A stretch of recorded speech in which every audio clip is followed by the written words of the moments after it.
Bonjour à tous, merci d'être avec nous pour La Grande Hache, l'émission d'histoire du média.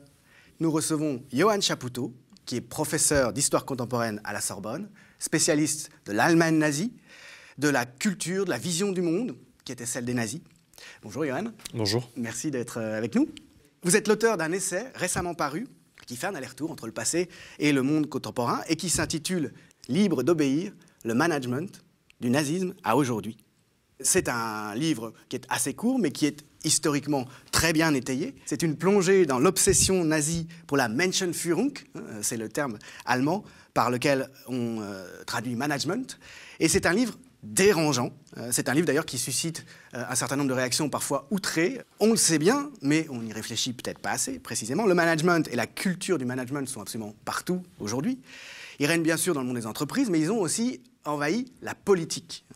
Emmanuel Macron et les membres de son gouvernement sont certainement les meilleures incarnations. On se souvient par exemple de la campagne présidentielle du candidat Macron, centrée sur la rhétorique du projet et de la vision, qui sont deux concepts clés de la science managériale. Ceux qui s'y intéressent le savent bien. Ces meetings qui sont mis en scène comme des séances de motivation d'équipe, de team building, et là encore selon des modèles qui sont ceux du management. On voit bien que ce qui est à l'œuvre depuis bientôt 3 ans, c'est une méthode politique qui transforme l'ensemble de la sphère du gouvernement en gestion des ressources humaines. Et c'est d'ailleurs, on sait, un ancien DRH du groupe Auchan qui est aujourd'hui haut commissaire à la réforme des retraites, un DRH connu pour sa férocité d'ailleurs dans la gestion des ressources humaines. Et puis cette tendance, donc, les pousser à l'extrême, on le voit bien par la culture entrepreneuriale de La République En Marche. Ceci dit, elle vient de loin, elle est structurelle, même si on ne remonte pas jusqu'au passé nazi. On sait que la science de l'administration qui est enseignée aujourd'hui à l'ENA, l'École nationale d'administration, elle se fonde sur le New Public Management. Les gouvernements de François Hollande avec la loi El Khomri, par exemple, ont ôté sa spécificité juridique au travail pour en faire une denrée comme une autre, pour traiter la matière humaine dont est constitué le travail comme n'importe quelle autre ressource. Alors, la question tout de suite, bien sûr, c'est quel rapport avec le nazisme? Dans quelles conditions est-ce qu'on peut tracer un parallèle? Ça paraît un petit peu choquant, le nazisme, ça représente un repoussoir absolu, tout ce dont on ne veut pas aujourd'hui. Il y a quelque chose de commun entre cette invasion du management dans notre monde et l'obsession nazie pour la Menschenführung? Alors, il ne s'agit pas dans ce livre d'établir de continuité, de généalogie ou de... Il s'agit tout simplement, c'est un livre d'historien du nazisme qui s'intéresse à un aspect du nazisme, en l'occurrence à sa modernité. Alors là, il faut peut-être lever d'ores et déjà une hypothèque, qui est que le terme de modernité, dans la bouche d'un historien ou d'un praticien des sciences sociales, n'est pas un concept positif ou amélioratif. Le terme de modernité, ça se réfère à un état de la culture sociale, un état de la représentation du monde, un état de l'organisation sociale. Bon. Ce qui est contemporain. Oui. Modo en latin, c'est maintenant. Absolument. La modernité, c'est le maintenant. Absolument, et qui se veut tel depuis le 19e siècle, depuis que le terme de modernité a été doté d'une, comment dire, par les contemporains, justement, d'une dimension prescriptive. Bon. Et les nazis s'intégraient parfaitement dans ce contexte-là, et ça vaut d'être rappelé parce que nous avons, et à juste titre, une vision du nazisme qui vise à extirper le nazisme de notre histoire. Parce que nous ne voulons rien avoir en commun, et encore une fois, c'est bien compréhensible, avec ces gens-là. Or, lorsque l'on s'intéresse au phénomène nazi, on se rend compte, hélas, que ces gens-là, leurs projets, leurs discours et leurs pratiques sont bel et bien de notre temps et de notre lieu. Alors avec un coefficient particulier qui est celui de la situation très particulière de l'Allemagne après la Première Guerre mondiale, bien entendu, qui fait que les nazis ont été particulièrement radicaux, violents, rapides et brutaux dans leur pratique, si vous voulez. Mais lorsque l'on voit ce qui constitue les fondamentaux du nazisme, l'impérialisme, le militarisme, l'eugénisme, le darwinisme social, le racisme, l'antisémitisme, etc., on se rend compte que rien n'est d'invention nazie et rien n'est d'invention allemande non plus. Autrement dit, les nazis ont poussé à leur terme d'incandescence, si vous voulez, des caractéristiques structurelles de notre modernité occidentale, en gros depuis la seconde moitié du XIXe siècle, qu'ils ont réalisées de manière paroxystique pour achever leur projet, qui était un projet d'ordre eschatologique en fait, hein, d'ordre sotériologique, salvateur, sauver l'Allemagne. Absolument. Vers la fin des temps. Eschatologie pour un médiéviste comme c'est mon cas. Absolument. Ça parle et ça renvoie à la fin des temps. Ouais. Exactement. Il s'agissait pour les nazis de sauver l'Allemagne, de sauver la biologie allemande, la race germanique, en la projetant dans un au-delà de l'histoire, puisque l'histoire pour les nazis était une vallée de larmes. Alors, là, on s'éloigne du management, vous me direz, pas tant que ça, parce que dans ce projet, si vous voulez, de reconstitution de la puissance allemande, il fallait bien réarmer et il fallait bien organiser. Et de ce point de vue-là, des problèmes immédiats se sont posés aux nazis dès leur arrivée au pouvoir en 1933. Il s'agit pour eux de produire dans des quantités inédites des armements, des équipements structurels, avec une population ouvrière qui n'augmente pas forcément et qui ensuite va se réduire à partir de 1939 du fait de la mobilisation militaire. Ça, c'est la première chose. Et ensuite, il se pose des questions des problèmes d'organisation administrative. Le Reich se dilate de manière, là aussi inédite, à partir de 1938, sous le coup des annexions et des conquêtes, avec un personnel administratif qui, là aussi, diminue. Pour la même raison, c'est-à-dire la mobilisation. 18 millions d'hommes sous les drapeaux entre 1939 et 1945. Donc il a fallu repenser les structures. Et ça, c'est la tâche d'une cohorte de jeunes gens bien formés, bien élevés, très ambitieux, très travailleurs, plutôt brillants, qui ont travaillé à l'adaptation des structures et à l'organisation du travail, à ce que, justement, vous avez rappelé, qui s'appelle la Menschenführung, c'est-à-dire ce terme allemand qui vient germaniser le terme britannique et américain de management, parce qu'en Allemagne nazie, on germanise. Et il y a quelque chose qui revient très souvent dans les portraits que vous dressez, dans les résumés que vous faites des articles de ces jeunes gens donc, qui se penchent sur les questions organisationnelles, c'est il faut faire autant et même mieux avec moins de moyens. Et il ne faut surtout pas, quand on est en difficulté pour accomplir les missions qu'on s'est fixées, se tourner vers les tutelles pour demander plus de moyens.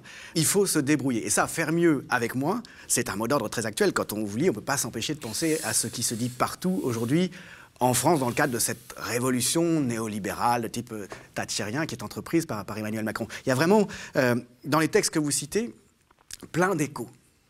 Oui, alors c'est par ça que je commence d'ailleurs, c'est par un texte qui n'est pas spectaculaire, hein. C'est une circulaire d'un secrétaire d'État au ministère de l'Agriculture, le docteur Herbert Backe, qui est le penseur du plan famine. Hein, le plan famine, c'est un plan d'alimentation de l'Allemagne par assèchement des ressources ukrainiennes et biélorusses et russes, qui prévoit de manière très froide la mort de 30 millions de personnes à l'Est. Tout simplement parce que ces 30 millions de personnes ne sont pas des personnes, c'est une biomasse allogène, c'est une substance biologique étrangère qui peut et qui doit disparaître. Donc ces gens-là ont un regard très froid, très utilitariste et très calculateur, très gestionnaire sur les choses. Ils raisonnent en masse et ils raisonnent en opportunité. Et Herbert Backe donc, envoie une circulaire à ses fonctionnaires qui vont partir sur le front de l'Est, qui vont être les administrateurs de l'Empire à partir de juin 1941. Et dans ce texte-là, j'avais trouvé des éléments là, indubitablement nazis, marqués par la radicalité du racisme, par la violence des propos à l'égard des Slaves. Bon. Mais j'ai trouvé aussi des termes qui m'ont surpris, un peu naïvement, je dois le dire. J'ai trouvé des termes comme agilité, flexibilité, initiative, agressivité, et puis des mots d'ordre, des injonctions du type de celles que vous avez rappelées. Ne vous plaignez pas auprès de la tutelle, débrouillez-vous sur le terrain, prenez des initiatives. Bref, et je me suis un petit peu demandé si on était là dans un texte nazi ou dans un tract ou un dépliant ou un manuel d'école de commerce. Et en fait, les deux. Les deux. Tout simplement parce que, encore une fois, les nazis ne sont pas hors sol, c'est pas un aérolite ou c'est pas un ovni historique. Ces gens-là sont bel et bien, hélas, de notre temps et de notre lieu. Ils sont les deux pieds dans cette modernité qui les fascinait d'ailleurs. Hein, les nazis voulaient motoriser l'Allemagne, voulaient équiper les ménages, voulaient construisaient des autoroutes. Bref, ils voulaient se projeter dans une modernité technique, consumériste, de manière très, très résolue. Eh bien, tout cela est en écho, évidemment, il y a des circulations, il y a des respirations, tout cela est en écho avec ce qui se passe aux États-Unis, qui est un modèle qui les fascine littéralement. Adam Tooze l'avait très bien montré dans le Salaire de la destruction, ce grand livre sur l'économie nazie. Ces gens-là sont très attentifs à ce qui se passe autour d'eux, le marketing, le management, la publicité, ils aiment ça, ils aiment ça. Et donc, en termes d'organisation, ils font preuve d'une étonnante modernité qu'ils revendiquent eux-mêmes, c'est-à-dire qu'eux considèrent que c'est l'initiative, l'agressivité, la flexibilité, l'agilité qui doit primer sur cette rigidité qu'ils attribuent à l'administration, et plus précisément à l'administration française. Leur anti-modèle, leur repoussoir absolu, c'est l'organisation administrative française. C'est assez amusant parce que si on veut pousser le parallèle jusqu'à la provocation, le modèle social français, c'est le repoussoir de la presse anglo-saxonne néolibérale depuis des décennies. The Economist, par exemple, qui est le bulletin paroissial de l'oligarchie néolibérale mondiale, s'attaque à la France régulièrement, explique que la France a besoin d'un Thatcher depuis très longtemps et a salué d'ailleurs la République en marche, l'avènement de la République en marche et Macron comme enfin les gens qui vont faire passer le modèle français, qui vont faire sortir le modèle français de sa désuétude. C'est curieux. À croire que la France doit être bien intéressante pour s'attirer autant de haine, et en plus sur le long terme historique, et de la part de gens aussi divers. Effectivement, ce qui est très, très curieux aussi dans le contexte historique de l'époque, c'est qu'on est ici un peu à front renversé, si vous voulez. C'est un peu contre-intuitif. Parce que de notre point de vue, ce sont les Allemands qui sont rigides, caporalistes. Oui. Bon. Eh bien, les Allemands se voient, et les nazis avant tout, se voient d'une manière totalement différente. Pour eux, la rigidité, le caporalisme, l'enrégimentement, l'absence de liberté, c'est les Français. C'est-à-dire cette organisation administrative, on va dire, jacobino-napoléonienne, ensuite confirmée par la République, les organigrammes structurés, la verticalité, la pyramidalité, cette espèce d'organisation très rigide, donc qui ne laisse aucune marge de manœuvre aux fonctionnaires français. Et alors que, de leur point de vue, le Troisième Reich, c'est la réalisation et l'avènement de ce qu'ils appellent la liberté germanique, enfin, de ce que tout le monde appelle la liberté germanique depuis Tacite, à vrai dire, confirmée par Montesquieu, etc., la liberté des forêts. Et derrière, il y a un message, on va dire, idéologique et racial, biologique très clair, qui est que le Germain s'auto-organise de manière spontanée. Le Germain est libre parce qu'il est sain de corps et d'esprit. Ce sont les malades, c'est-à-dire les mélangés raciaux, les bâtards raciaux, comme disaient les nazis, qui ont besoin du carcan de la norme et du carcan de l'État pour s'organiser. Alors que le Germain est libre et s'organise tout seul. Et alors, c'est pas du tout antithétique, on le voit en lisant les passages que vous citez, les passages des textes rédigés par ces juristes qui pensent l'organisation, c'est pas du tout antithétique d'une forte structuration hiérarchique. Hein. Il y a un pouvoir de commandement absolu, mais les ordres étant posés localement, dans leur mise en œuvre, dans l'exécution des missions, ce qui doit régner, là on rentre dans un vocabulaire effectivement très familier, c'est l'initiative individuelle, c'est la latitude complète, et en même temps ça doit passer par un engagement, autre terme qui revient très fréquemment et qui est commun au management contemporain et à cette Menschenführung, l'engagement personnel, le désir personnel doit correspondre en fait à la mission, on doit être corps et âme dévoué à cette mission, y prendre plaisir. Oui. Ça aussi c'est toute une thématique, la culture d'entreprise. Qui est très contemporaine. Ça fait penser aussi à ce que Deleuze disait. Il paraît que les entreprises ont une âme maintenant. Il disait ça dans les années 90 ou à la fin des années 80. Et c'est bien la nouvelle la plus effrayante qui puisse nous parvenir. De ce point de vue-là, le Reich a une âme, c'est certain, et l'âme du Reich, c'est les lois de la nature et la compréhension des lois de la nature. Et c'est dans ce sens-là que les nazis revendiquent leur liberté ou leur essence de liberté. Obéir au Führer, ce n'est pas être un sujet ou être inféodé. Obéir au Führer, c'est être libre, parce que le Führer est Führer, non pas par droit de naissance ou par élection démocratique. Tout ça, ce sont des vieilles lunes. Mais il est là où il est parce qu'il est celui qui a le mieux compris les lois de la nature et de l'histoire. La nécessité de nature qui régit l'histoire. Autrement dit, en lui obéissant à lui, eh bien, je m'obéis à moi-même parce qu'il veut ce que je veux profondément, c'est-à-dire ma santé, ma prospérité, ma procréation et mon éternité, et l'éternité de la race. Et les nazis sont très clairs là-dessus. Ceux qui ne sont pas libres, évidemment, ce sont les Français, hein, inféodés à leur État si envahissant, et ce sont surtout les Slaves, les Asiatiques, qui sont inféodés à un pouvoir bolchevique terroriste. Autrement dit, les esclaves ne sont pas dans le Reich, ils sont en dehors du Reich, sous des cieux français ou sous des cieux asiatiques.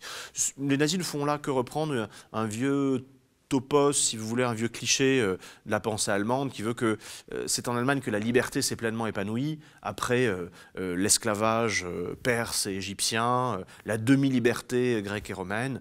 C'est en Prusse que tout cela s'est développé. Et les nazis le revendiquent clairement. Nous sommes libres.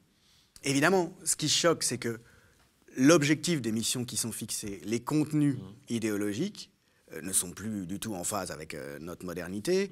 Ils sont profondément racistes, comme vous l'expliquez bien.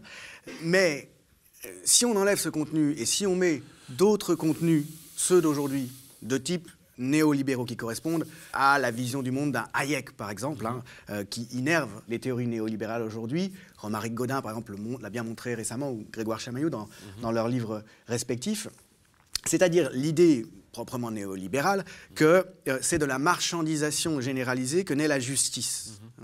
Voilà une conviction qui, elle, n'a absolument rien de nazi, qui est spécifiquement néolibérale, mais qui se déploie ensuite en termes organisationnels, en termes de management, et c'est ça qui est frappant en vous lisant, exactement dans les mêmes termes, avec le même vocabulaire, les mêmes concepts de gestion des hommes.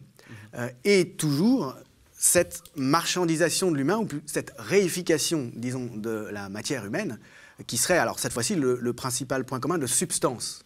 Il n'y a pas de vision raciste de la matière humaine dans le néolibéralisme, certes, ça c'est vrai, alors qu'il y en a une dans le nazisme, mais il n'empêche que dans un cas comme dans l'autre, on le voit très bien avec le nouveau statut du travail, je le disais tout à l'heure, la matière humaine est une denrée comme une autre, du point de vue de la marchandisation. Oui, alors ce que vous dites est très important et très profond, et donc très problématique. Et parce que, si vous voulez, je le vois bien dans les débats qu'il peut y avoir, enfin les débats, disons les réactions qu'il peut y avoir autour de ce livre, il y a une confusion qui est opérée par certains détracteurs, qui généralement n'ont pas lu le livre d'ailleurs, et qui parlent de point Godwin. Alors là, oui, ils sont très choqués parce qu'ils pensent que très curieux en fait. Ils pensent que le livre dit que les managers sont nazis, ce qui est oui, non, c'est pas du tout ce que je dis. Ils répondent pas au livre, enfin ils absolument, répondent à côté. Ouais. Et puis ils opèrent une confusion, alors qui s'explique en termes d'histoire culturelle récente, une confusion entre nazisme et Shoah. Une confusion et une équivalence totale entre nazisme et Shoah. Or, le nazisme, ce n'est pas que la Shoah, et la Shoah, ce n'est pas que des nazis. Donc attention à cette équivalence.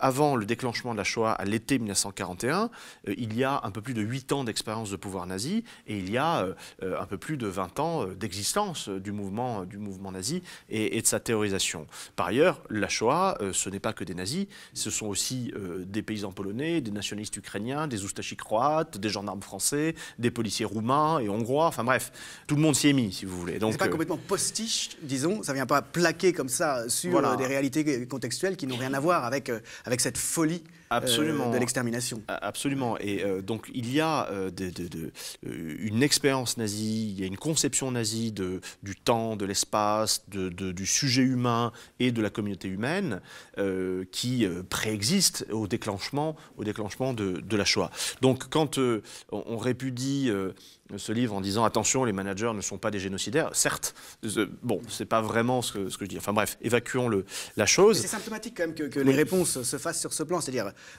sur le mode de l'indignation et à côté. Ça veut bien dire que ce qu'il y a dans ce livre, c'est un élément de modernité qui nous dérange profondément.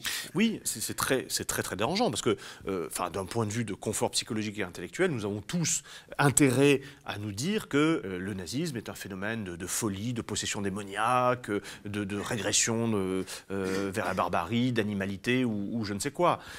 Mais de fait, on est bien obligé de constater que, encore une fois, ces gens-là évoluent dans un univers de sens et de valeurs et visent des fins et sont inscrits, encore une fois, dans notre temps et notre lieu. Et c'est ce que vous pointez dans votre commentaire et dans votre question. L'expérience et la conception nazie du sujet humain, à commencer par le sujet allemand, par le sujet germanique, comme ils disent, est une expérience et une conception profondément, radicalement réifiante et utilitariste. C'est-à-dire que, et là c'est une véritable révolution culturelle, c'est le titre d'un de mes précédents ouvrages, il y a une rupture fondamentale avec la tradition juridique européenne depuis le XVIIe siècle. Les nazis disent qu'un être humain n'a pas de valeur ni de dignité absolue. Il n'a de valeur et de dignité que relative, c'est-à-dire référée à sa productivité, sa performance et sa rentabilité. Autrement dit, en tant que sujet humain, vous n'êtes pas digne de vivre en soi, de manière absolue. Vous n'êtes digne de vivre que si vous faites preuve de performance sportive, sexuelle, démographique, c'est-à-dire si vous faites des gosses et beaucoup, économique, c'est-à-dire si vous produisez, et guerrière, c'est-à-dire si vous savez vous battre et défendre le Reich. Si vous êtes incapable de cela, il y a un terme nazi pour le dire, c'est que vous êtes incapable de performance. Leistungsunfähig.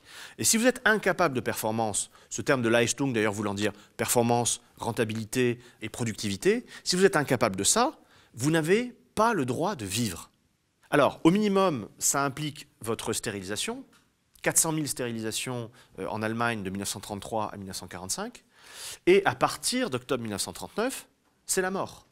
200 000 morts dans le cadre de l'opération T4 et de ses suites d'octobre 1939 jusqu'à mai 1945. Donc c'est une conception parfaitement réifiante, chosifiante, objectifiante de l'individu, qui, encore une fois, n'est pas un absolu, mais qui n'est qu'un être relatif à ses performances. Et le tout dans un contexte ultra concurrentiel, qui est un contexte de guerre de tous contre tous. Pourquoi? Pour la maîtrise des espaces et donc des ressources. Et c'est là qu'on est les deux pieds dans la modernité, si vous voulez. La modernité, on va dire, social-darwinienne. Et ça, j'y insiste beaucoup dans le livre, les nazis sont des socio-darwinistes convaincus. C'est un petit peu les premiers de la classe, dans cette classe occidentale européenne du darwinisme social. D'autant plus qu'à leurs yeux, la Grande Guerre a confirmé les intuitions des darwinistes sociaux. Tout est guerre, permanent. Bien. Eux, ils s'inscrivent pleinement là-dedans. Et au fond, ce que disent les nazis, ils disent aux Britanniques, ils disent aux Français, ils disent aux Américains, vous nous faites la leçon parce que nous serions racistes, mais vous l'êtes, hein, vous êtes possesseurs d'empires coloniaux et nous non. Vous nous accusez d'être antisémites, bah, vous l'êtes aussi. D'être impérialiste, vous l'êtes aussi. D'être capitaliste, vous l'êtes aussi. Au fond, nous, ce que nous faisons, disent les nazis, c'est que nous faisons la même chose que vous, mais beaucoup mieux que vous. Beaucoup mieux que vous, en poussant les choses à leur terme. Eh bien, pour le darwinisme social, pour l'eugénisme, c'est exactement la même chose. Ils s'inscrivent pleinement dans ce monde de combat. Et dans ce monde de combat, il y a une valeur cardinale qui détermine, si vous voulez, le droit à l'existence de l'être, c'est la performance, la productivité, la rentabilité. Alors là encore, hein, c'est ces mots d'ordre, performance, productivité, rentabilité, le darwinisme social qu'il y a derrière. Il n'y a pas besoin d'être très long pour suggérer que c'est vraiment dans l'air du temps. On se souvient des déclarations malencontreuses il y a quelques jours du président du CNRS, Antoine Petit, mais qui reprenait un discours généralisé sur le fait que la loi de programmation de la recherche doit être darwiniste, qu'elle doit supprimer les faibles donc, et promouvoir les plus forts.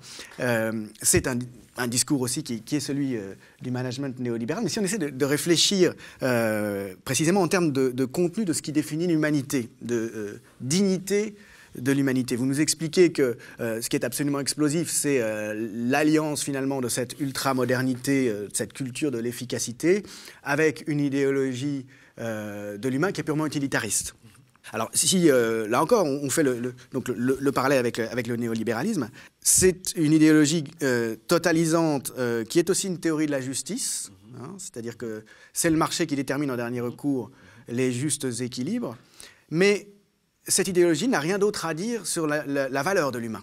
Elle ne dit pas, comme le nazisme, qu'il y a des races inférieures et des races supérieures, elle dit essentiellement qu'il y a des individus qui sont plus efficaces que les autres, et elle ne dit rien d'autre sur ce qui fait l'humanité. C'est pour ça, quand même, qu'on voit réapparaître avec les sciences cognitives aux États-Unis, avec un personnage comme Laurent Alexandre dans la sphère médiatique française, qui explique que les positions sociales sont liées au QI, qui explique qu'il y a une sélection naturelle entre les hommes. On voit quand même réapparaître dans le néolibéralisme, dans le bain néolibéral, finalement, ces conceptions hiérarchisées, alors cette fois-ci non pas entre les races mais entre les individus, qui renvoient donc à la sélection naturelle.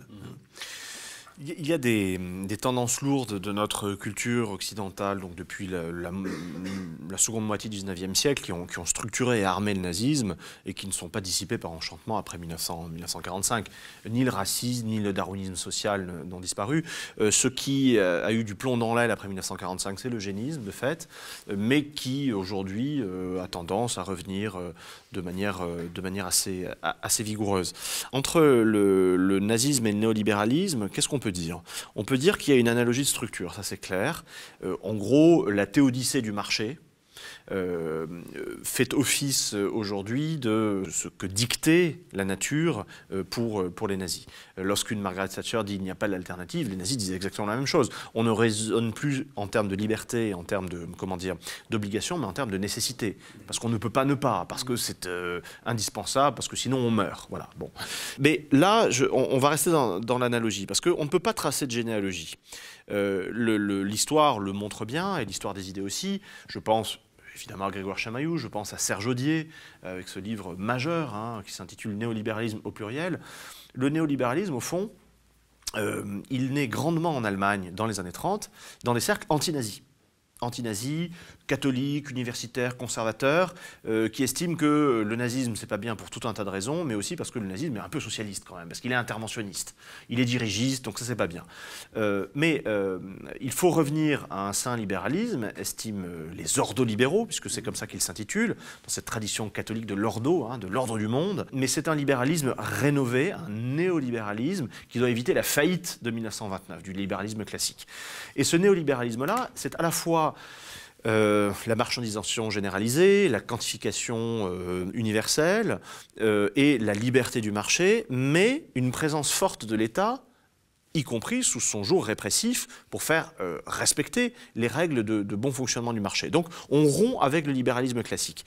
Et ce qui est intéressant, c'est qu'après 1945, il y a une sorte d'alliance qui se fait avec les ordolibéraux, qui sont d'origine anti-nazie. Adenauer, c'était un anti-nazi.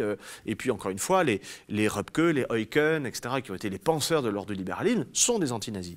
Eh bien, il y a une alliance entre eux et qui gouverne, si vous voulez, l'économie allemande du point de vue macroéconomique et qui impose, pour éviter la lutte des classes et donc le communisme, qui impose la cogestion, la codécision, cette espèce de démocratie économique qui doit faire la synthèse des classes et éviter que l'on passe au régime soviétique. Il y a une alliance entre cet ordolibéralisme du point de vue macroéconomique et au niveau microéconomique, les théories managériales réinjectées par des penseurs de la Menschenführung, c'est-à-dire du management sous le nazisme, qui, au niveau de l'entreprise, au niveau microéconomique, imaginent un gouvernement du salarié et de l'ouvrier qui soit libéral. Parce qu'encore une fois, nous, on n'est pas des communistes, on n'est pas des soviétiques, c'est pas le goulag ici. On est véritablement dans une société de haute croissance, de prospérité et de liberté. C'est pas seulement avec ce livre sur le management que vous avez pointé du doigt disons, la matrice commune, aussi bien au nazisme qu'aux autres types de régimes, à partir du milieu du 19e siècle et jusque dans la première moitié donc, du 20e siècle, de toute une série de traits qui ont été partagés des deux côtés. Comme vous le disiez, le nazisme finalement n'a rien inventé, mais il a poussé les choses au délire, à la folie furieuse, à l'excès, au paroxysme. Et notamment, en ce qui concerne la science de l'organisation du travail, c'est Yves Cohen, dans son livre Le siècle des chefs, qui a mis en parallèle ce qui se passe aussi bien aux États-Unis qu'en Russie, y compris sous le stalinisme, en France et dans l'Allemagne nazie, du point de vue justement de l'obsession de la nécessité du leader en termes d'organisation du travail. J'imagine que vous avez aussi pensé à cet aspect-là. Oui, alors le travail d'Yves Cohen est absolument remarquable, le siècle des chefs, et Yves Cohen montre très bien que des sociétés occidentales, économiquement développées, où on voit de développement ou de rattrapage forcené, comme c'est le cas de l'URSS stalinienne, toutes ces économies-là se posent les mêmes questions d'organisation et de direction de l'économie. Dans le cas nazi à partir de 1933, là encore, on a une revendication de, comment dire, d'exceptionnalité ou de différence.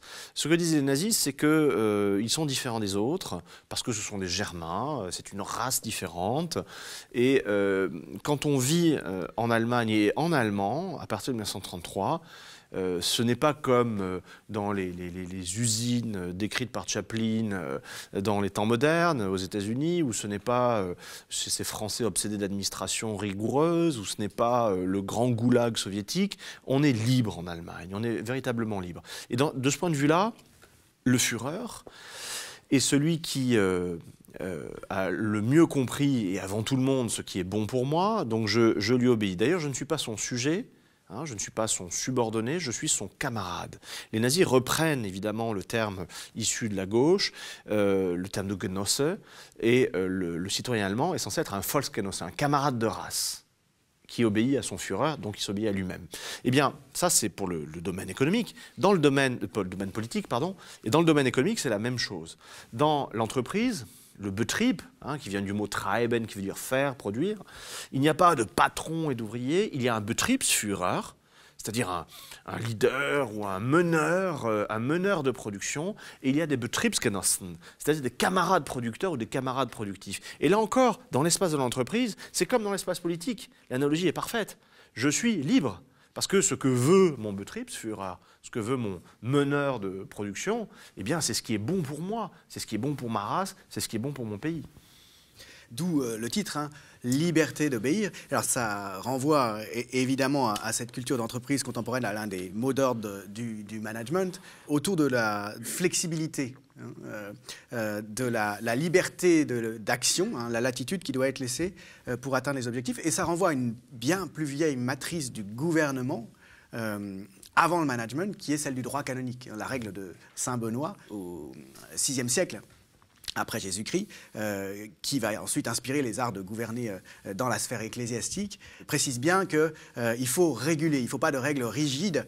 Ce qui compte, c'est l'objectif final. Les moyens d'y parvenir peuvent être variables, et il n'y a pas à être formaliste, en quelque sorte. Alors ça, c'est une antienne obsessionnelle du discours des juristes nazis qui ne cessent de dire que seuls les Juifs et les Français, parce qu'ils sont malades, parce qu'ils sont mélangés, sont des Formaljuristen, des juristes formalistes, qui ont un amour de la règle pour la règle, qui ont un amour de la norme pour la norme. La norme, pour les nazis, c'est comme l'être humain. Elle n'a pas de valeur absolue, elle n'a de valeur que relative à la fin du projet. Et l'objectif, effectivement, c'est la prospérité, la protection et la multiplication de la race germanique. Voilà. Et tout est à raisonner à ça. Hans Frank, un des grands juristes du Troisième Reich, qui d'ailleurs sera gouverneur général de Pologne, a une définition du droit qui, de ce point de vue-là, est parfaitement claire. Le droit, c'est ce qui sert le peuple allemand. Voilà. C'est parfaitement cristallin. Le droit, c'est ce qui sert le peuple allemand. Tout est à raisonner, si vous voulez, à cette norme fondamentale. Et tout cela inspire évidemment leur conception du droit, mais aussi leur conception du chef, leur conception de l'organisation, leur conception du management, de la Menschenführung.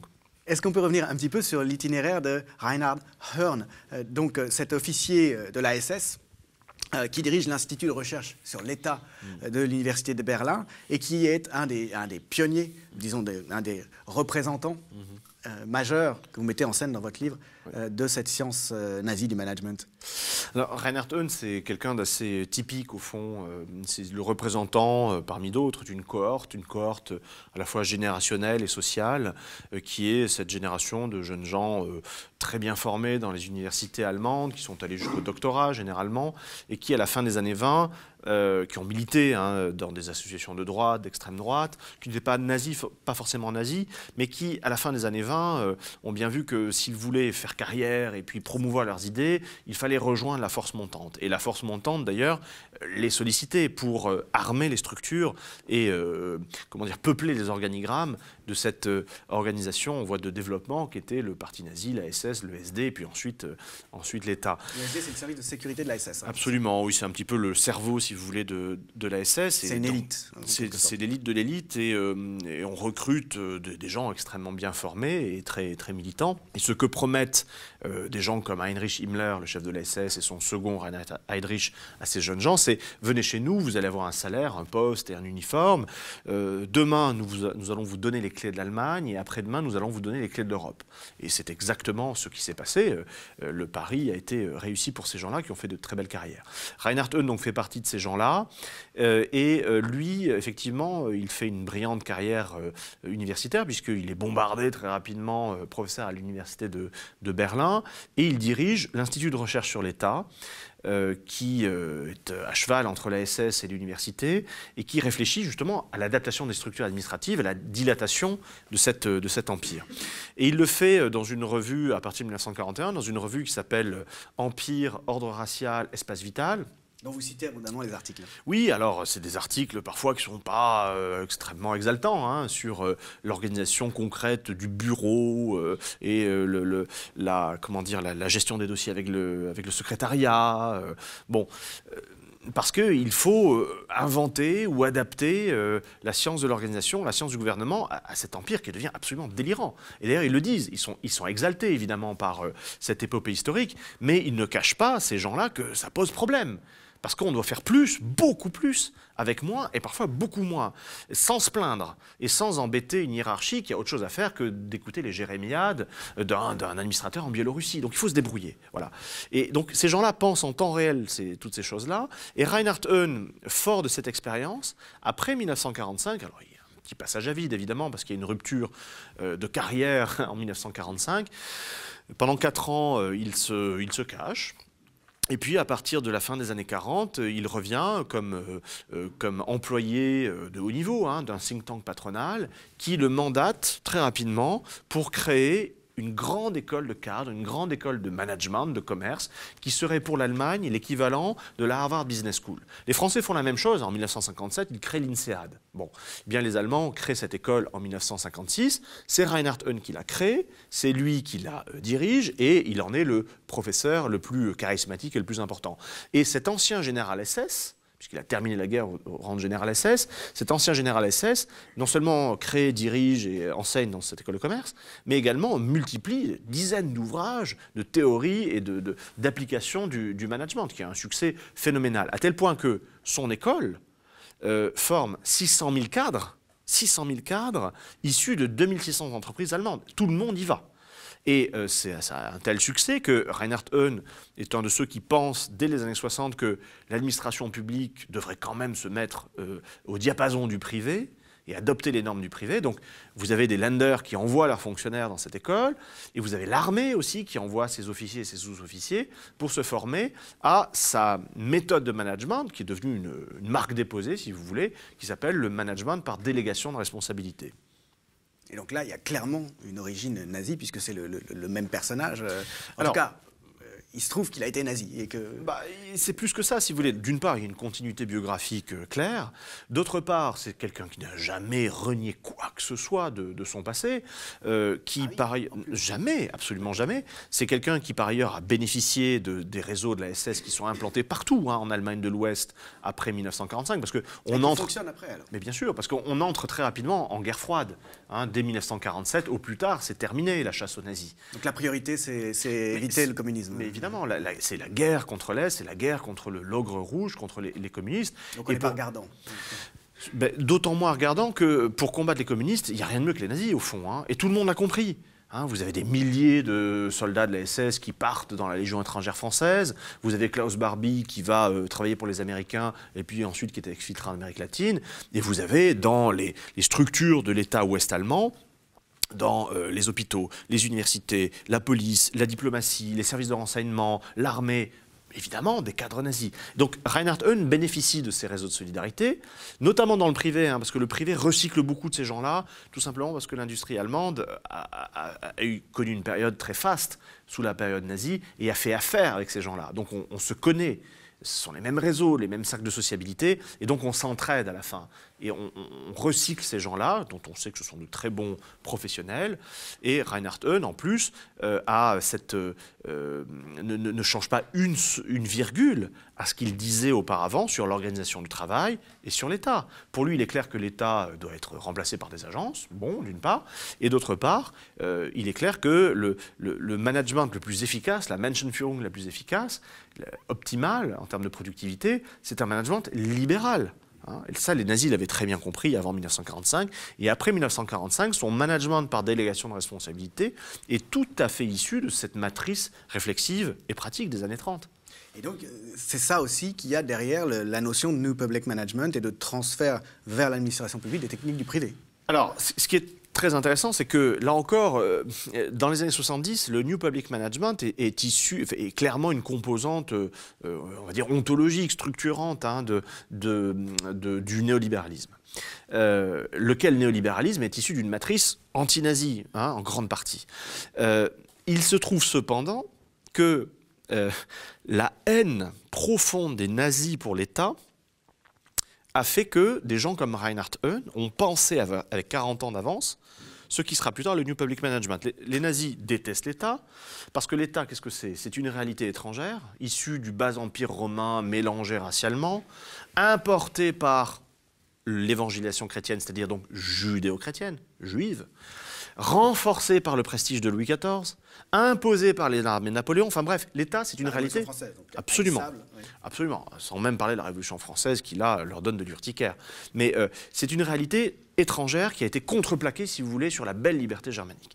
Donc l'État, c'est une réalité étrangère. L'État, en plus, c'est une réalité statique, comme son nom l'indique, qui s'oppose à la dynamique de la vie, au flux de la vie, au flux du flux sanguin, si vous voulez. Bref, l'État est un obstacle et une entrave.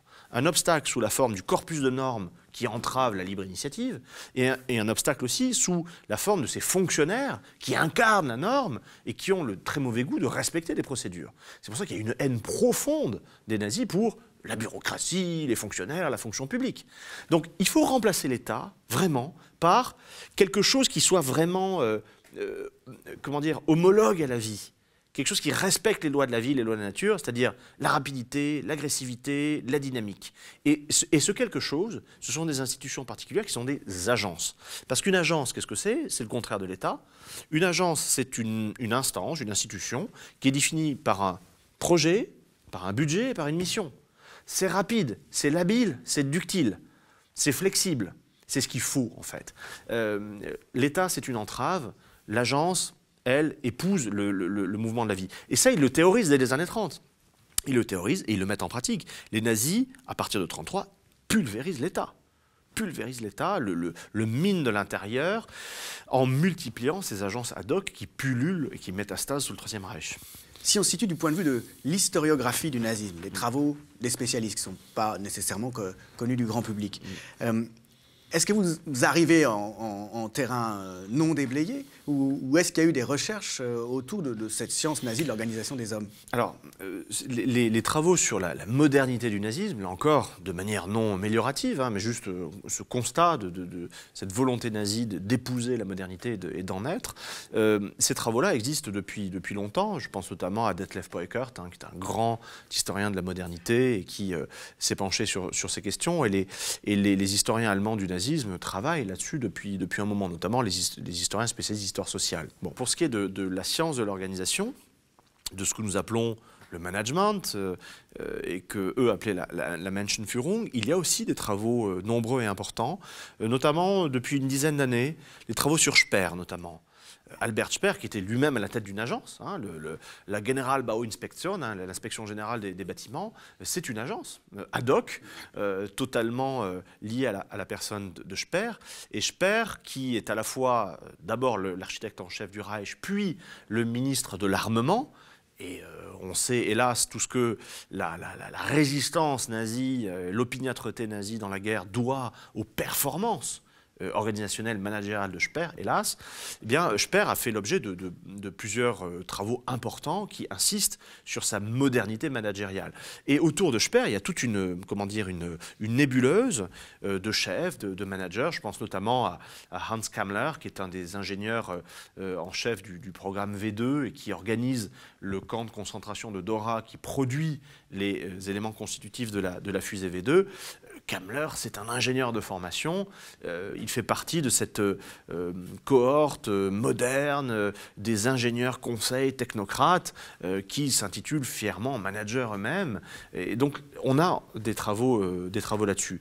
Là où je me distingue un peu de mes collègues, peut-être, c'est que le fonctionnement chaotique, polycratique, social-darwinien du nazisme a déjà été constaté depuis les années 50-60. Une polyarchie, hein, c'est-à-dire que, contrairement à ce qu'on s'imagine, et c'est bien pratique aussi de l'imaginer comme ça, c'est pas juste Hitler, ce génie du mal, hein, ce Satan qui contrôle tout, qui organise tout.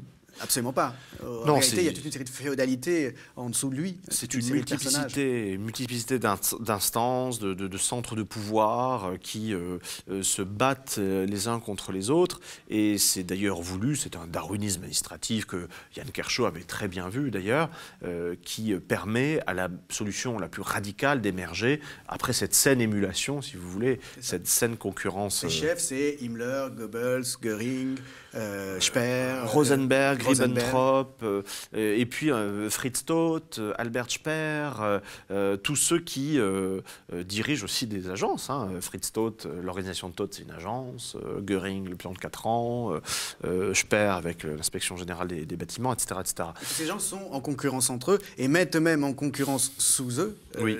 J'imagine, leur propre chef de département. Exactement. Le darwinisme administratif est un principe organisationnel. Alors ça, les historiens l'avaient bien vu. Moi, ce que je montre, c'est que non seulement c'était une pratique, mais c'était aussi un discours et une théorie. C'est-à-dire qu'en temps réel, tout cela était théorisé et normé par des gens comme Reinhard Heune, qui pensaient la chose. C'est pas qu'une pratique spontanée qui serait, qui, dans une harmonie préétablie, se serait organisée comme ça. Non, non, pas du tout. C'était voulu et c'était pensé comme cela. Speer, d'ailleurs, après la défaite nazie, a réussi à se refaire en quelque sorte une virginité, ou je me trompe? Ah bah, Speer, c'est comment dire, c'est un des grands ratés du procès de Nuremberg. Speer a réussi à faire accroire à la cour qu'il n'était qu'un artiste, que, vous comprenez, il était architecte et qu'il n'était au courant de rien, enfin bref. Speer a joué de deux choses. D'une part, sa polyglossie, c'est quelqu'un qui maîtrise les langues. Il parle le français, il parle l'anglais, et il a joué également de son capital social et culturel. C'est un bourgeois qui a une parfaite éducation et qui tranche avec certains de ses amis et collègues nazis un peu plus rudes, un peu plus rustres, on va dire. Hein, face à Sauckel ou face à Göring, Speer apparaît comme un parangon d'élégance. Il n'a pas la vulgarité et aussi le côté idéologue, pas du un tout, peu enragé des nazis. Il se présente comme un artiste et comme un gestionnaire avisé, voilà. Et il réussit à échapper à la corde, donc il est condamné à 20 ans de réclusion. Et ce qui est terrible, c'est que Speer a fait une seconde carrière sur sa première carrière. Il a vendu ses souvenirs et il a vendu son image dès la prison, puisqu'il écrit ses mémoires, il écrit des témoignages dès la prison. Et puis quand il sort de prison en 1966, eh bien là, il fait une carrière médiatique en usant des mêmes atouts qu'auparavant, c'est-à-dire la maîtrise des langues, et puis une forme de charme urbain, de parfaite éducation. Il s'installe en Angleterre, non? Oui, absolument. Et puis il peut, en partie, et puis il peut converser à la télévision française en français, il peut accorder des interviews à des journalistes britanniques en anglais, et raconter ses souvenirs. Et c'est un homme qui a gagné beaucoup d'argent avec cela. Hein. Grâce à ce récit de sa vie. Absolument. Quand on vous entend, ça fait beaucoup penser aux bienveillantes de Jonathan Littell, à la façon dont l'écrivain met en scène ce personnage, Max Auer, qui est un chef d'entreprise. Tout le prologue du roman se passe d'ailleurs dans sa fabrique, dans son usine, et il développe un certain nombre de réflexions en parlant notamment de son personnel, de la manière dont il le traite d'ailleurs, en visant seulement l'efficacité et en réifiant de ce point de vue la force de travail. toute la thématique du livre de Little, et c'est pour ça qu'il a été aussi parfois très mal reçu et qu'il est si dérangeant, c'est que justement, les nazis sont des gens comme nous. C'est la fin, si je me souviens bien, du prologue du livre. Le narrateur, qui est un nazi, dit « Mais je suis comme vous, je suis comme toi, lecteur, ne crois pas que je sois un monstre. » Mais c'est même le tout début, c'est même l'incipit du livre, hein, puisque ça commence avec une citation à la François Villon, hein, « Frères humains ». Frères humains, et donc il reprend quasiment le refrain de Villon, frères humains qui après nous vivez, n'ayez le cœur contre nous endurci, hein, c'est vraiment ça. Alors le frères humains de la part d'un nazi, c'est un petit peu dérangeant, et de fait, effectivement, ça a suscité une levée de bouclier, d'indignation de la part de plein de gens, alors que le livre de Jonathan Little est absolument remarquable, au moins pour deux raisons. La première, c'est précisément cette réinscription du phénomène nazi dans un temps et un lieu qui sont les nôtres, et dans une humanité que nous avons en commun avec ces gens-là. C'est comme ça, et c'est quelque chose que nous devons prendre en charge et en considération en tant que citoyens et en tant qu'historiens. Alors en tant que citoyen, on a tendance à s'en défaire, et ça je peux le comprendre, et je serai le premier à le faire, mais en tant qu'historien, on ne le peut pas. Ça c'est certain, sauf à devenir théologien, zoologue ou psychiatre. Mais ce sont, si vous voulez, des explications qui n'en sont pas, qui visent à les rejeter dans une para ou dans une sous-humanité, ça ne fonctionne pas. Si on veut faire l'histoire avec ces gens-là, il faut bien se rendre compte que ce sont effectivement des êtres humains. Alors frères humains, peut-être pas, mais des êtres humains qui, encore une fois, vivent dans un univers de sens et de valeurs et qui s'inscrivent dans une modernité qui est la nôtre. Ça, c'est le premier point. Et ça, c'est remarquable chez Little. Le deuxième aspect très remarquable, c'est la manière dont Little, en temps réel, au fond, a absorbé, décanté cette immense historiographie allemande des années 90 et du début des années 2000. Hein, c'est un livre qui sort en 2006. Il a englouti des bibliothèques historiographiques. Il s'est tenu au courant des travaux des historiens, d'ailleurs bien plus que certains historiens ou pseudo-historiens qui ont réagi, si vous voulez, négativement à son travail. Ensuite, ce qu'on a reproché à Little, c'est le caractère invraisemblable, mais enfin, c'est de la littérature. Donc le fait que Max Aue soit partout et vive tout, très bien. Après tout, c'est une traversée du nazisme et c'est la licence poétique qui est tout à fait légitime pour l'écrivain. C'est un livre absolument remarquable à tous égards. Et toute la question de ce livre, comme du vôtre d'ailleurs, c'est de savoir dans quelle mesure notre histoire est commune à celle du nazisme, ou dans quelle mesure le nazisme appartient à une histoire qui est la nôtre. Dans quelle mesure est-ce qu'il est un accident, en quelque sorte, ou dans quelle mesure est-ce qu'il est justiciable de causalité historique, d'explication, qui engage le temps dont il est issu, temps qui inclut aussi des régimes dans lesquels nous nous reconnaissons, et en particulier le régime politique général libéral. Oui, alors ça, effectivement, c'est peut-être la question la plus douloureuse, la plus délicate. Remarquons que dans l'espace public et dans la manière dont nous concevons le nazisme, nous avons tendance à le considérer comme un élément radicalement extérieur. Et encore une fois, on ne peut que le comprendre parce que imaginer qu'on ait quoi que ce soit de commun avec ces gens-là est vraiment difficile à envisager. C'est un peu facile malgré tout, c'est s'en tirer à bon compte. Oui, d'où effectivement l'invocation si vous voulez, de causalité ou d'étiologie qui n'en sont pas. La folie, bon, la barbarie, alors c'est totalement tautologique, hein, les barbares sont barbares, très bien. L'animalité, ou alors pour les plus inspirés, la possession démoniaque, ou même la banalité du mal. Au fond, Arendt s'en sort avec une pirouette qui ne fonctionne pas du tout d'ailleurs. Hein, elle se trompe sur Eichmann. La banalité du mal, bon, c'est une manière aussi de mettre à distance. Alors, la manière aussi que l'on a de les mettre à distance, c'est de dire, au fond, c'est germano-germanique. Hein, ce sont des teutons, ce sont des barbares issus des forêts et dévoreurs de viande crue. Bon, là non plus, ça ne fonctionne pas dans la mesure où on voit à quel point le nazisme a bénéficié d'une aura, de sympathie en dehors des frontières. Et quand on voit aussi la manière dont la Shoah a impliqué d'autres peuples d'Europe. Et puis vous montrer à quel point tous les éléments constitutifs du nazisme le précèdent, ont été expérimentés notamment dans les colonies, comment les lois raciales nazies s'inspirent de lois raciales antérieures aux États-Unis. Oui. Il y a un livre de James Whitman d'ailleurs que vous avez préfacé et qui est tout à fait choquant et frappant et qui montre à quel point les nazis ont de la considération et reprennent, hein, s'inspirent de la façon dont les juristes américains ségrégationnistes, racistes, organisent la société américaine pour que les Noirs soient séparés des Blancs.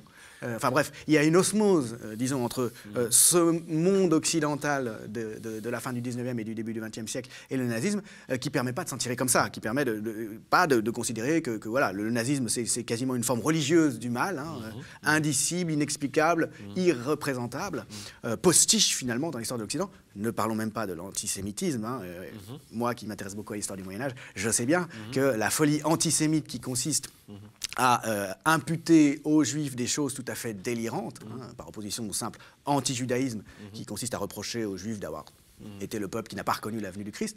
L'antisémitisme fou furieux, c'est quelque chose de tardo-médiéval. Hein. L'idée que les Juifs mangent des petits-enfants, ou tuent des petits-enfants chrétiens, empoisonnent les puits, sont responsables de la peste, des folies de ce genre, elles sont ancrées dans la culture européenne depuis très longtemps. Oui, absolument. Et de fait, cette étude sur le management nazi, c'est une pièce supplémentaire versée au dossier de cette lecture du nazisme sous le jour de l'inscription dans notre modernité occidentale. Alors, on peut en citer quelques exemples. Vous avez cité très justement la colonisation européenne. Alors ça, c'est quelque chose que Hannah Arendt avait très bien vu, hein, très tôt, dès les années 50, dans les origines du totalitarisme. Elle pointe à très juste titre tout ce que les nazis, et d'ailleurs ils le disent eux-mêmes, hein, Hannah Arendt connaît bien les sources nazies, parce que contrairement à plein de gens qui parlent sur le Troisième Reich, elle parle allemand, elle lit l'allemand. Et donc elle a lu tout ça, et elle voit très bien que les nazis revendiquent la généalogie européenne de la colonisation. C'est pas pour rien qu'ils utilisent des termes administratifs français pour désigner quoi? Le protectorat du Reich de Bohême-Moravie, terme français, pour désigner le gouvernement général, général-gouvernement hein, en Pologne, etc. etc. Vous avez parlé très justement également de James Whitman. Alors c'est un livre remarquable. James Whitman, c'est un juriste et un historien du droit qui a très bien montré tout ce que les juristes nazis, qu'il connaît bien, devaient aux lois Jim Crow, c'est-à-dire aux lois ségrégationnistes qui font suite à l'abolition de l'esclavage qui est vécu comme une catastrophe au sud des États-Unis. Et il montre également, c'est assez intéressant, que les juristes nazis estiment que les législateurs américains vont trop loin. Parce qu'il y a une jurisprudence américaine qui dit que pour désigner ou assigner une appartenance raciale à quelqu'un, one drop is enough. Une seule goutte de sang suffit. Une seule goutte de sang noir, faites-vous un noir. Et les juristes nazis disent non, c'est pas possible. C'est beaucoup trop extrémiste.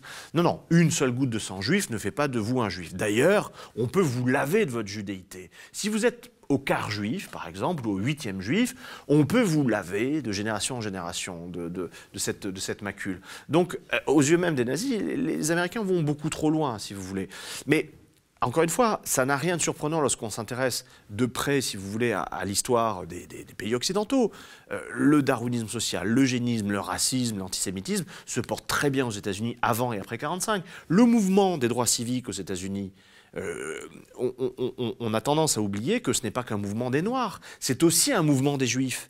Les Juifs sont ségrégés, font l'objet d'une ségrégation. Là, on parle des années 60 du XXe siècle. Hein. Mais absolument. Dans les années 60 du XXe siècle, en Floride, dans les États du Sud, il y a non pas des lois, mais des régulations anti-juives et antisémites. Et d'ailleurs, les Juifs sont très présents dans le mouvement des droits civiques. Si vous voulez, ça ne peut surprendre ou choquer que ceux qui ont besoin de créer des mythes ou des chimères. Donc le mythe d'une démocratie libérale, humaniste, universaliste, immaculée, qui aurait terrassé le dragon fasciste et nazi. L'armée américaine qui a battu le nazisme avec l'armée soviétique, cette armée américaine est une armée ségrégationniste. Voilà. Une armée raciste. Et qui se veut telle. Voilà. La démonisation du nazisme, oui, c'est bien pratique pour ignorer le bain culturel commun, finalement, en Europe, enfin, au sens large, hein, dans l'Occident, disons, oui. qui est celui de l'époque où surgit le nazisme. Si vous voulez, c'est un mythe, et comme tous les mythes, c'est un mythe nécessaire. On en a besoin pour vivre, si vous voulez. Alors, il y a plein de mythes autour du nazisme. Le mythe principal, effectivement, c'est celui de l'imperméabilité ou de la radicale extranéité, étrangeté de ce phénomène, qui est un stéroïde qui a frappé la Terre et puis qui est reparti, si vous voulez. C'est une extranéité que tout dément, quand on se penche d'un peu près, sur les diverses composantes, sur les divers éléments du nazisme, comme vous le faites après d'autres. Encore faut-il se plonger véritablement dans les sources et ne pas avoir un regard extérieur de seconde ou troisième main, comme c'est hélas généralement le cas dans les commentateurs qui se disent peu convaincus ou pas convaincus ou qui estiment que votre travail n'a aucune valeur. Bon, parce qu'ils n'ont pas pris connaissance du dossier et qu'ils s'en tiennent à des idées reçues, quoi. Il faut un petit peu travailler, mais si vous voulez, moi j'ai commencé comme tout le monde, si vous voulez, quand j'ai commencé un DEA, donc un Master 2, il y a un petit peu moins d'une vingtaine d'années sur le nazisme, comme tout le monde, j'y suis allé avec cette idée que j'abordais la radicale étrangeté, l'absolu autre, si vous voulez, bien entendu, parce que j'ai grandi dans cette idée-là, et c'est très bien ainsi.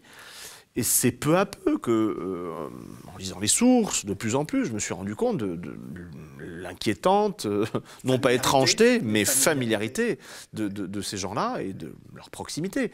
Et c'est d'ailleurs comme cela que je commence le livre, cette espèce d'effet de contemporanéité, de proximité, de familiarité que l'on peut avoir en lisant des sources nazies. C'est très dérangeant, c'est très inconfortable, c'est pas marrant, c'est douloureux, ça brûle, ça pique si vous voulez. Mais encore une fois, c'est faire de l'histoire. Et faire de l'histoire, parfois, souvent, c'est inconfortable. Voilà. Parce que l'histoire, c'est pas le mythe. Et l'histoire, ce n'est pas la fiction ou le récit. L'histoire, c'est quelque chose de sérieux. C'est réfléchir sur nous-mêmes, et ça peut être très douloureux. On le constate avec un certain nombre de réactions, par exemple dans Le Monde, par exemple sur France Inter, récemment autour de votre livre, qui le rejette violemment, d'une certaine façon, sans vouloir examiner vos arguments, en passant à côté des arguments. Mais ce qui me frappe en fait dans ces réactions, bon, qui n'ont pas grand intérêt parce que ça émane de gens qui n'ont pas lu, mal lu ou qui ont rien compris. Mais elles sont symptomatiques, disons. Elles sont intéressantes aussi parce que par leurs impensés, si vous voulez. Alors, bon, le principe fondamental, c'est que le nazisme est radicalement autre, qu'on n'a rien à voir, et dire qu'il y a eu une théorie du management chez les nazis est inacceptable parce que ça implique que tous les managers sont nazis. Je n'ai jamais dit ça, c'est ridicule, enfin bref. Mais il y a deux malentendus, deux incompréhensions que je n'envisageais pas et que j'ai comprises finalement en lisant ou en écoutant ces réactions un peu outrées. La première, c'est comment dire, l'incompréhension, on l'a déjà évoqué, sur la notion de modernité, si vous voulez, le malentendu. Quand je dis que le nazisme est moderne, je ne dis pas que le nazisme c'est bien. Encore une fois, pour moi, moderne, c'est pas un terme positif, amélioratif. C'est comme réforme, hein, dans la novlangue contemporaine. Ce qui est moderne, c'est bien. Il faut moderniser, exactement. Il faut réformer. Mais le problème, c'est que voilà, les mots ont un sens malgré tout. Ils ont un sens en dehors de la novlangue technocratique. Comme vous, je suis historien. Pour moi, moderne, c'est une catégorie d'analyse. Et bon, voilà. Premièrement. Deuxièmement, deuxième malentendu, et alors là, c'est très très symptomatique, c'est la confusion totale, l'assimilation totale qu'il peut y avoir entre nazisme et Shoah. Voilà. Non, c'est... Oui, on voit bien que ça fonctionne là-dessus.